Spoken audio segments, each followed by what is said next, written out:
ህወሓት ጸረ ድሮን መሳሪያ መታጠቁ እየተነገረ ነው። ባለፉት ዓመታት የኢትዮጵያ ሰማይ በዝምታ ተውጦ ነበር። ያ ዝምታ ግን የሰላም አልነበረም። ያ የሞትና የጥፋት ድምጽ ነበር፣ የድሮኖች ድምጽ። የፌዴራል መንግስት ያልተመጣጠን የኃይል ብልጫ ብሎ የጠራው በአየር ላይ የገነባው ስትራቴጂውን ነበር። በየትኛውም ቦታ በየትኛውም ጊዜ ጠላትን በሰማይ ቁጥጥር ስር ማድረግ።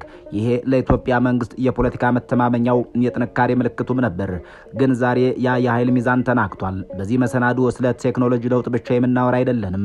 ስለ ጨዋታው ህግ መፈራረስ፣ ስለ ጥምረትና ስለ አዲስ ኃይል አሰላለፍ እናወራለን። የህወሓት የጸረ ድሮን ቴክኖሎጂ መታጠቅ የጦርነት ሜዳውን ከመሬት ወደ ሰማይ ቀይሮታል። እናም በዚህ አዲስ ምዕራፍ ውስጥ አንድ ያልታሰበ ምናልባትም የማይታሰብ የሚመስል ክስተትም እየተፈጠረ ነው። በሰሜን የነበረው ታላቁ ጠላትና በምስራቅና በደቡብ የነበረው አዲሱ ፈተና ህወሓትና ፋኖ በአንድ መድረክ ላይ እየተሰለፉ ይሆን የሚለው ነው። ሰላምታ ይድረሳችሁ። ዛሬ የምናነሳው ጉዳይ የኢትዮጵያን የፖለቲካ ካርታ የሚቀይር መንግስትን በሁለትዮሽ የህልውና ጦርነት ውስጥ የከተተ ወታደራዊ ሳይንቲስቶችን የስትራቴጂክ ዲዮሉሽን ወይም የኃይል መበታተን ብለው የሚጠሩት አደገኛ ትብብር ነው። ታዲያ እነዚህ ጥያቄዎች ለምን አሁን ተነሱ? የድሮን የበላይነት የነበረው መንግስት ድሮን ሲደናቀፍ አሁን ምን ሊገጥመው ይችላል? የአየር ኃይሉ የነበረው የፖለቲካ ምልክት ማለትም ተደራደሩ ወይም ተመቱ የሚለው መልእክት አሁን አቅሙ ቢከስም በምትኩ ምን አይነት የፖለቲካ አጀንዳ ሊመጣ ይችላል?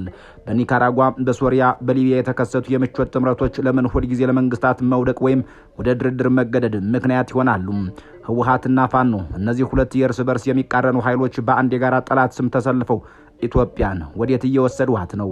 ናዚ ጀርመን በሁለተኛው የዓለም ጦርነት በአንድ ጊዜ በሁለት ግንባር መዋጋት ምን እንደገጠመው ታሪክ ምን ይላል? ዛሬ ኢትዮጵያ የፌዴራል መንግስት በአንድ በኩል ከሰሜን በሌላ በኩል በአማራ ክልል መሃል ስልታዊ በሆነ መንገድ የኃይል አስተላለፉ እየተፈታተነ ነው። ክቡራን የበራፍቲ ቤተሰቦች፣ ይሄ ወታደራዊ ብቻ አይደለም። ይህ የኢኮኖሚ ጫና ነው። ይህ የፖለቲካ ስልጣን ህጋዊነት ጥያቄ ነው።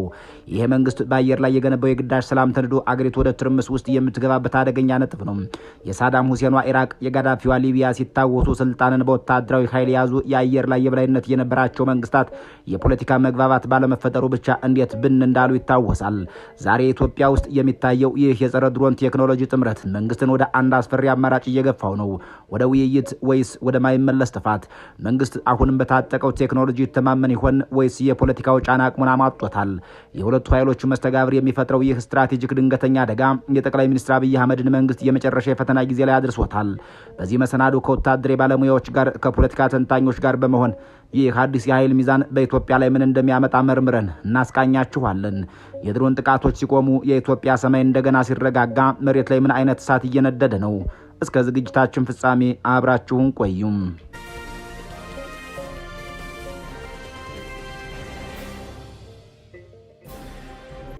የኢትዮጵያ የጸጥታ ሁኔታ አዲስና ወሳኝ ምዕራፍ ላይ ደርሷል። ህወሓትና ፋኖ ጸረ ድሮን ታጠቁ እየተባለ ነው። ላለፉት ዓመታት የፌዴራል መንግስት የአየር የበላይነትን እንደ ዋነኛ የፖለቲካና የወታደራዊ መተማመኛው ተጠቅሞበታል።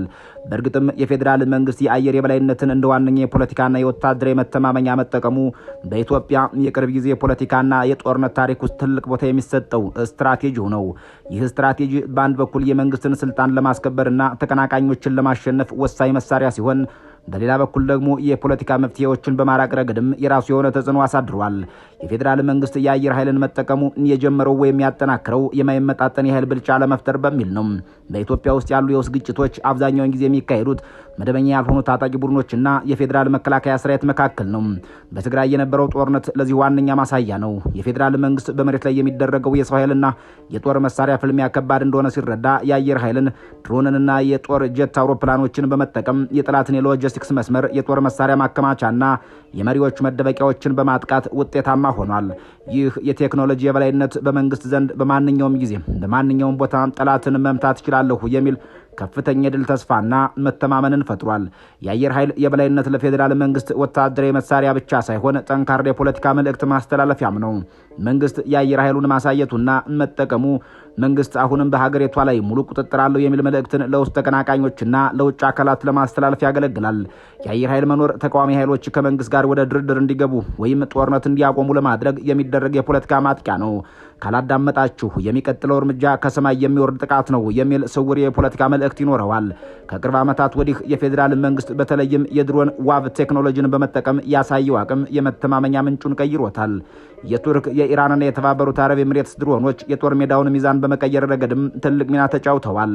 ይህ አቅም የመንግስትን ወታደራዊ መተማመኛ ከፍ ያደረገው ያለ የሰው ኃይል ስጋት ኢላማን መምታት የሚያስችል ነው። ሆኖም ይህ ቴክኖሎጂ በከተሞችና በሰፈራ አካባቢዎች ሲውል የሚያስከትለውን የንጹሃን ሞትና የሰብአዊ መብት ጥሰት ክስ ለመንግስት የፖለቲካ ጫና እየፈጠረ ይገኛል። የአየር የበላይነት በወታደራዊ መስክ ውጤታማ ቢሆንም በፖለቲካዊ መስክ ግን አንዳንድ ፈተናዎችን ደቅኗል። መንግስት ወታደራዊ የበላይነቱን ሲያይ የፖለቲካ ድርድርን እንደ አማራጭ ወይም እንደ ሁለተኛ ምርጫ የመመልከት ዝንባሌ ያሳያል። በጦርነት ማሸነፍ ሲቻል ለምን እንደራደራለን የሚለው አስተሳሰብ በፖለቲካዊ መፍትሄዎች ላይ እምነት እንዳይኖር ያደርጋል። በአየር ጥቃቶች ምክንያት የሚከሰት የንጹሃን ጉዳት በመንግስትና በአካባቢው ህዝብ መካከል ያለውን መተማመንም ይሸረሽረዋል። ይህ ደግሞ በረጅም ጊዜ ውስጥ የፖለቲካ ቀውሱን የበለጠ ጥልቀት እንዲኖረው ያደርገዋል።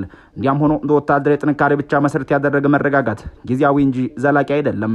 የሰላም ስምምነቶች በአየር ኃይል ሳይሆን በፖለቲካዊ ንግግርና መግባባት የሚመጡ በመሆናቸው መንግስት የአየር የበላይነትን እንደ መደላድል ተጠቅሞ ወደ ፖለቲካዊ ውይይት ካልገባ ውጤቱ የረጅም ጊዜ ማይፈጅ የግጭት ውደት ነው። የፌዴራል መንግስት ምንም እንኳን የአየር የበላይነትን እንደ ዋነኛ መተማመኛው መጠቀሙ በቴክኒክ ደረጃ የጦርነት ሜዳን ለመቆጣጠር የረዳው ቢሆንም በፖለቲካ ደረጃ ግን አደገኛ መዘዞች አሉት። ወታደራዊ የበላይነትን የግዳጅ ሰላም ሊያመጣ ይችላል እንጂም የፖለቲካ መግባባትን አያመጣም የሚሉትም አያሌ ምሁራን ናቸው። በፖለቲካ ምሁራን ዘንድ ሰላም በሁለት ይከፈላል፣ አሉታዊ ሰላምና አዎንታዊ ሰላም። ወታደራዊ የበላይነት የሚያመጣው አሉታዊ ሰላምን ወይም የግዳጅ ሰላምን ነው። ይህም ማለት ጠመንጃን በመፍራት ምክንያት የተኩስ ድምጽ የማይሰማበት ግን ደግሞ ፍትህ፣ እኩልነትና መግባባት የሌሉበት ጊዜ የዝምታ እንደማለት ነው። የፖለቲካ መግባባት ግን አዎንታዊ ሰላምን ያመጣል። ይህም የዜጎችን ጥያቄ በውይይት የተመለሰበት፣ ተቋማት የጠነከሩበትና ዘላቂነት ያለው ሰላም ነው። የሱዳን የቅርብ ጊዜ ታሪክ የዚሁ ሐሳብ ትልቅ ማሳያ ነው። በኦማር አልበሽር ዘመን ወታደራዊ ክንፍ እጅግ ጠንካራ ስለነበር ሀገሪቷ በአንድ ማዕከላዊ ግዳጅ ሰላም ስር ነበረች። ወታደራዊ የበላይነቱ ህዝቡን በኃይል ዝም አሰኝቶ የነበረ ቢሆንም የፖለቲካ መግባባት ባለመኖሩ የስልጣን ክፍፍሉ በኃይል ላይ የተመሰረተ በመሆኑ አልበሽር ሲወድቅ ያ ሁሉ ወታደራዊ ኃይል ሀገሪቱን ከእርስ በርስ ጦርነት ሊታደጋት አልቻለም። ዛሬ በሁለቱ ጀነራሎች ማለትም በአልቡርሃንና በሄሚቲ መካከል የሚደረገው አውዳሚ ጦርነት ወታደራዊ ኃይል እንጂ የፖለቲካ መግባባት ያልነበራት ሀገር ውጤት ነው። በኦመር ጋዳፊ ዘመን ሊቢያ የተረጋጋችና ሰላም የነበራት ሀገር ትመስል ነበር። ጋዳፊ ፍጹም የሆነ ወታደራዊና የጸጥታ የበላይነት ነበራቸው። ነገር ግን ይህ ሰላም በፖለቲካ መግባባትና በጠንካራ ተቋማት ላይ የተገነባ ሳይሆን በግለሰቡና በጦርነት ኃይሉ ጉልበት ላይ የተመሰረተ የግዳጅ ሰላም ነበር። ጋዳፊ ሲገደሉ ያ ሁሉ የግዳጅ ሰላም ብን ብሎ ጠፋ። ሀገሪቱ የፖለቲካ ስምምነት ስላልነበራት ወዲያውኑ ወደ ተለያዩ የታጣቂ ቡድኖች እጅ ወድቃ ፈራረሰች። የሳህል ሀገራትም እነ ማሊ፣ ቡርኪና ፋሶና ኒጀርም የገጠማቸው ዕጣ ተመሳሳይ ነው። በእነዚህ ሀገራት ውስጥ አሁን ወታደራዊ መፈንቅለ መንግስቶችም እየተበራከቱ ነው። ወታደሮቹ ሰላም እናመጣለን፣ ሽብርተኝነትን እናጠፋለን በሚል ስልጣን ቢይዙም አሁንም ድረስ ሽብርተኝነትን ማጥፋት አልቻሉም። ምክንያቱም የሽብርተኝነትና የተርምስ መነሻው የፖለቲካ የኢኮኖሚ መገለልና የመልካም አስተዳደር እጦት ናቸው። ወታደራዊ ኃይል የቱንም ያክል ቢጠናከር የፖለቲካና የኢኮኖሚ ጥያቄዎችን በጠመንጃ ሊመልስ አይችልም። የደርግ መንግስት በአፍሪካ ግዙፉና ዘመናዊ የሚባል ጦር ገንብቶ ነበር። ወታደራዊ የበላይነቱ የማይታበል ቢሆንም በሀገሪቷ ውስጥ የነበሩት የብሔር፣ የማንነት፣ የመሬትና የዲሞክራሲ ጥያቄዎችን በፖለቲካዊ መግባባት ወይም በውይይት ለመፍታት ከመሞከር ይልቅ በጦር መሳሪያ ለማፈን መረጠም። በመጨረሻም ያ ሁሉ ወታደራዊ የበላይነት የፖለቲካ ቀውሱን ሊቋቋመው ባለመቻሉ ስርዓቱ ሊወድቅ ችሏል። አሜሪካና የኔቶ ጦር ለ20 ዓመታት ያክል በአፍጋኒስታን ፍጹም የሆነ ወታደራዊ የበላይነት ነበራቸው። በዋና ዋና ከተሞች ውስጥም የግዳጅ ሰላምን ማስፈን ችለው ነበር። ነገር ግን በህዝቡና በመንግስት መካከል እውነተኛ የፖለቲካ መግባባት መፍጠር አልቻሉም። በመሆኑም የውጭው ጦር የወታደራዊ የበላይነቱ ምንጭ ሀገሪቱን ለቆ በወጣም በወራት ውስጥ መንግስት ፈርሶ ታሊባን መልሶ ስልጣን ሊቆጣጠር ችሏል። ሳዳም ሁሴን በኢራቅ እንዲሁም ሐፌዝ አልአሳድ ወይም የበሽር አልአሳድ አባት በሶሪያ የነበራቸው አገዛዝ በወታደራዊ ኃይል ላይ የተመሰረተ ነበር። ልዩነቶችን በፖለቲካ ውይይት ከማስተናገድ ይልቅ በተቃዋሚዎች ላይ እርምጃ በመውሰድ ፍርሃት ያነገሰ ሰላም ፈጥረው ነበር። ማዕከላዊ ኃይል ሲዳከም በኢራቅ የውጭ ወረራ ሲያጋጥም፣ በሶሪያ ደግሞ አረብ ስፕሪንግ ሲነሳ ያታፍኑ የነበረው ቅራኔ ሁሉ ፈንድቶ ሀገራቱን የደም መሬት አድርጓቸዋል። ወታደራዊ የበላይነት ለምን የፖለቲካ መግባባትን አያመጣም? ችግሩም ያዳፍናል እንጂ አይፈታውም የተሰኘም እንደው የሰው ልጅ ጥያቄ የፍትህ፣ የእኩልነትና የነጻነት ነው። ጠመንጃ እነዚህን ጥያቄዎች ለጊዜው አፍኖ ሊያስቀራቸው ይችላል እንጂ መፍትሄ ሊሰጣቸው አይችልም። በወታደራዊ ኃይል የሚገኝ ሰላም የተሸናፊውን ወገን ቁስል ቂም ይዞ ስለሚቀጥል ተሸናፊው ወገን አቅም እስኪያገኝ ድረስ ብቻ የሚቆይ ሰላም እንጂ ዘላቂ ሰላም አይሆንም። ወታደራዊ የበላይነት ባለበት ቦታ ጠንካራ የፍትህ ስርዓት፣ ነጻ ፕሬስና ዲሞክራሲያዊ ተቋማት ሊያድጉ አይችሉም። ተቋማት በሌሉበት ደግሞ የፖለቲካ መግባባት ሊፈጠር አይችልም። ሰላምን በጠመንጃ ማስጠበቅ ቢቻልም ሰላምን በጠመንጃ መገንባት ግን አይቻልም። እውነተኛና ዘላቂ የፖለቲካ መግባባት ሊመጣ የሚችለው ሁሉንም ባሳተፈው ውይይት፣ የህግ የበላይነት መከበርና በጋራ ብሔራዊ መግባባት ብቻ ነው። ለዚህም ነው አብዛኛው የፖለቲካ ተንታኝ የአብይ አህመድ መንግስት የአየር ኃይሉን ከማንጸባረቅ ይልቅ ኃይሉ በፖለቲካዊ ንግግርና በጋራ መግባባት በመጠቀም ዘላቂ ሰላምን ማረጋገጥ አለበት የሚል ምክረ ሀሳብ የሚሰጠው። ሆኖም በአሁኑ ወቅት የሁለት ቁልፍ ጉዳዮች መከሰት የኃይል ሚዛኑን እየቀየረው ይገኛል። የህወሓት ጸረ ድሮን ቴክኖሎጂ መታጠቅ ከፋኖ ጋር እየተፈጠረ ያለው የተዘዋዋሪ ወይም ቀጥተኛ ያስተላልፍ ለውጥ የሚፈጥረው ወታደራዊ ለውጥ አስፈሪ ነው። የሁለቱ ኃይሎች የጋራ ግንባር የጠቅላይ ሚኒስትር አብይ አህመድን መንግስት ከዚህ በፊት አጋጥሞት በማያውቅ ወታደራዊና የህልውና ፈተና ውስጥ ከቶታል። የጠቅላይ ሚኒስትር አብይ አህመድ መንግስት አሁን የገባበት አጣብቂኝ እጅግ አስፈሪና አደገኛ የሚሆነው በተለያዩ መልኩ ነው።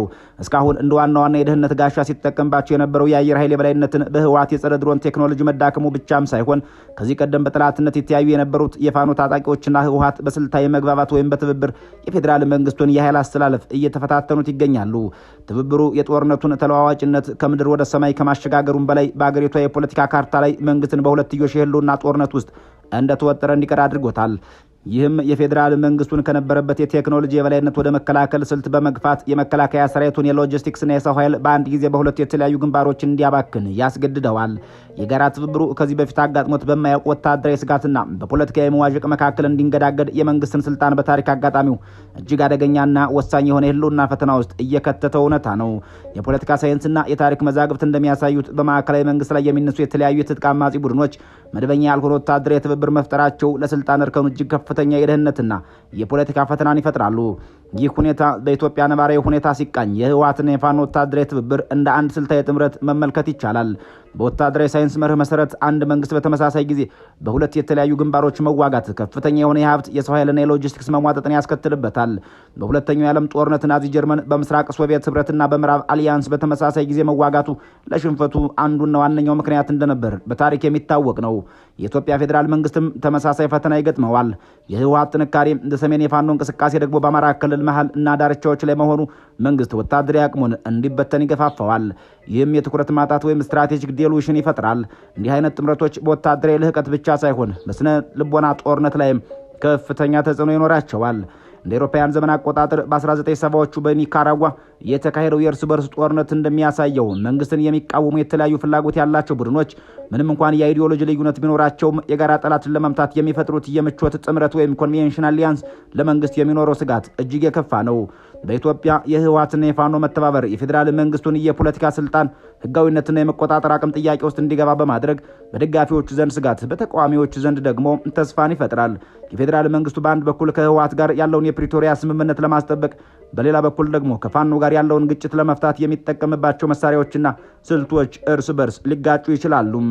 በሶሪያ የእርስ በርስ ጦርነት ወቅት መንግስት በተለያዩ አማጺ ቡድኖች ላይ በተለያየ ስልት ለመጠቀም ሲሞክር ቡድኖቹ ያላቸውን መረጃና የትጥቅ አቅርቦት ማቀናጀት ሲጀምሩ የመንግስቱን የመከላከል አቅም በእጅጉ አዳክሞታል። የህወሓትና የፋኖ ጥምረት የፌዴራል መንግስቱን የደህንነትና የስለላ መረብ እንዲጨናነቅና እንዲበታተን ያደርገዋል። የታጠቁ ትግሎች መደራረብ ህጋዊ ኢኮኖሚን ያዳክማል። የመንግስትን ሀብት ለልማት ሳይሆን ለጦርነት እንዲውልም ያስገድደዋል። በብዙ የአፍሪካ ሀገራት እንደ ኮንጎ ዲሞክራቲክ ሪፐብሊክ የታዩት ተመሳሳይ ቀውሶች እንደሚያመላክቱት መደበኛ መንግስት በሁለት ወገን ሲያዝ የውጭ ኢንቨስትመንት ይሸሻል፣ የዋጋ ግሽበት ይነራል። ይህም ህዝባዊ አመፅን የመቀስቀስ አቅሙ ከፍተኛ ነው። የህወሓትና የፋኖ የጋራ ወታደራዊ ትብብር የህወሓትና የፋኖ የጋራ ወታደራዊ አቅጣጫ መታየት ለፌዴራል መንግስቱ የሚከተሉትን ተግዳሮቶች ይፈጥርበታል። በአንድ ጊዜ በሁለት ግንባር መዋጋት የሚጠይቀው ከፍተኛ ሎጂስቲክስና የሰው ኃይል ጫና አለ። የመንግስትን የመቆጣጠር አቅም ጥያቄ ውስጥ የሚከት የስልጣን መዳከም ስሜት፣ ሁለት የተለያዩ አጀንዳ ያላቸው ኃይሎችን ማስታረቅ ወይም ማሸነፍ የሚጠይቀው የፖለቲካ ድርድር መወሳሰብ። በታሪክ እንደታየው እንዲህ አይነት ጥምረቶች ብዙውን ጊዜ በግልጽ የወታደራዊ ድልን ከመቀዳጀት ይልቅ መንግስትን ወደ ድርድር ጠረጴዛ እንዲመጣ ወይም የፖለቲካ መሰረቱን እንዲያጣ በማድረግ ረገድ ትልቅ ሚና ይጫወታሉ። በኢትዮጵያ ሁኔታ ይህ ጥምረት መንግስትን በወታደራዊ በፖለቲካዊና በኢኮኖሚያዊ ዘርፎች በከፍተኛ ሁኔታ እንዲፈተን የሚያደርገው ያሁኑ ዋነኛ ፈተና ሆኖም ይቆያል። የመንግስት ዋነኛ የውጊያ ስልቶች ድሮኖችን በመጠቀም በጠላት ሎጂስቲክስ መስመርና የአመራር ማዕከላት ላይ ድንገተኛ ጥቃት መፈጸም ነበር። የቴክኖሎጂው ተጽዕኖ ህወሓት የጸረ ድሮን መሳሪያዎችን በማግኘቱ የድሮን ጥቃቶች ውጤታማነት እንዲቀንስ ያደርጋል። ይህ የመንግስትን የረጅም ርቀት የጦርነት አቅም ወይም ሎንግ ሬንጅ ስትራይክ ካፓቢሊቲ በመገደብ ወደ አድካሚ የምድር ጦርነት እንዲሸጋግር ያስገድደዋል። ስነ ልቦናዊ ተጽዕኖውም በአየር ላይ የነበረው መተማመን ሲሸረሽር በሰራዊቱ ሞራልና በመንግስት የደህንነት ስሜት ላይ አሉታዊ ተጽዕኖ ይኖረዋል። ከዚህ በፊት በጠላትነት የተያዩ የነበሩ ኃይሎች አሁን የጋራ ጠላት በሚል መርህ ወይም ታክቲካል አሊያይመንት እየተቀራረቡ መሆናቸው የመንግስትን የኃይል ስምሪት ያዛባል። መንግስት በአንድ ጊዜ በሰሜንና በአማራ ክልል መዋጋቱ የሎጂስቲክስ አቅሙንና የሰራዊቱን ስነ ልቦናም ይፈታተነዋል። ፋኖ በየብስ ጦርነት ያለው ልምድና ህወሓት ስልታዊ ድጋፍ ከተጣመረ የመንግስት የከተሞችን የመከላከል አቅም በእጅጉ ይፈተናል። የተወሰኑ ተንታኞች የመንግስት መጨረሻ ደርሷል የሚል መደምደሚያ ላይ የደረሱት በሶስት ዋና ዋና ምክንያቶች ነው። የወታደራዊ ሚዛን መዛባት፣ የፖለቲካ ተቀባይነት ማውረድና ኢኮኖሚያዊ ጫና ናቸው።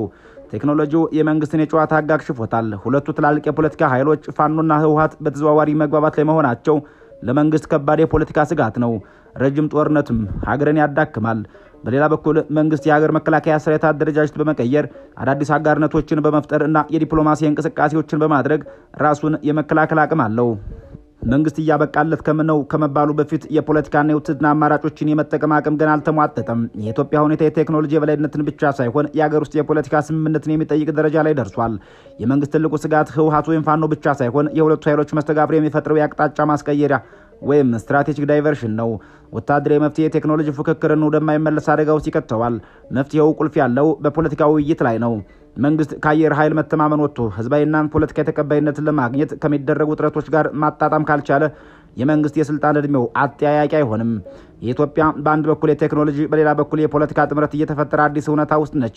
ጠቅላይ ሚኒስትር አብይ አህመድ ከዚህ ቀደም የነበራቸውን የድሮን የበላይነት መሳሪያነትም አጥተውታል። አሁን የሚቀረው ስልጣኑን ለማስቀጠል ወታደራዊ አቅም ብቻ ሳይሆን ሰፊ የፖለቲካ ስምምነት ነው። አገሪቷ የምትገኝበትን አጣብቂኝ የኃይል ሚዛን ለማስተካከል በሚደረግ ውድድር ሳይሆን የጋራ መግባባት በመፍጠር ብቻ የሚፈታ ነው ይላሉ በጉዳዩ ላይ መረጃ የላኩልን አንድ ወታደራዊ ምንጭ። የተከበራችሁ በራፍቲ ቤተሰቦች በያላችሁበት ዓለም ሰናይ ጊዜ እየተመኘን በዚሁ እንሰናበታለን።